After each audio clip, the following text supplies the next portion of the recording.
I'm going to replace my serpentine belt. I've got a 10mm socket to take this bolt off, and I've got a 14mm socket to pull on the tensioner. I'm going to start by taking off this protective shroud here. There's one bolt right here, and over here it just kind of slips off. A little rubber socket and a nub there. There's the belt exposed. I suggest using a breaker bar. I don't have a breaker bar, but this big ratchet's going to do the same thing. I'm going to push down on the tensioner, and that allows me to remove the serpentine belt from all of those other pulleys that it is going around. I'm about to replace the old serpentine belt with this genuine Subaru replacement part. There are aftermarket parts, belts that are the same or made for this car.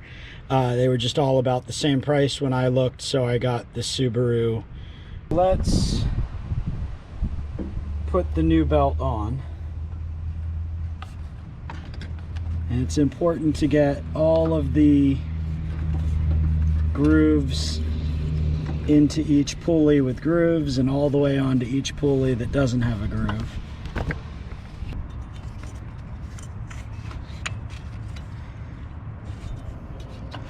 Alright, so now I've got it on all of them over the tensioner.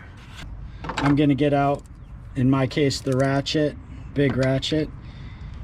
If you have one, a breaker bar is better to get that tensioner pulley to go the way you want it to go, and then you're able to get it onto the last one.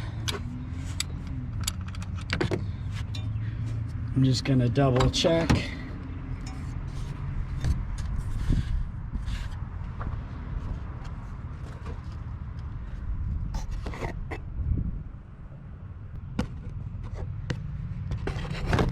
All that's left to do, start up the engine and make sure nothing is squeaking.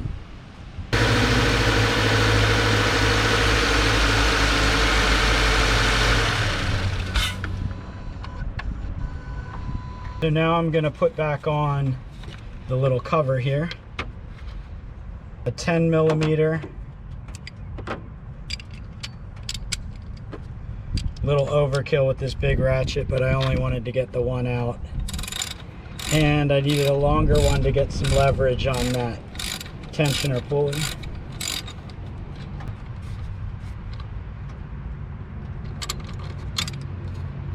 There you go, I'm done, and everything looks to be in good shape.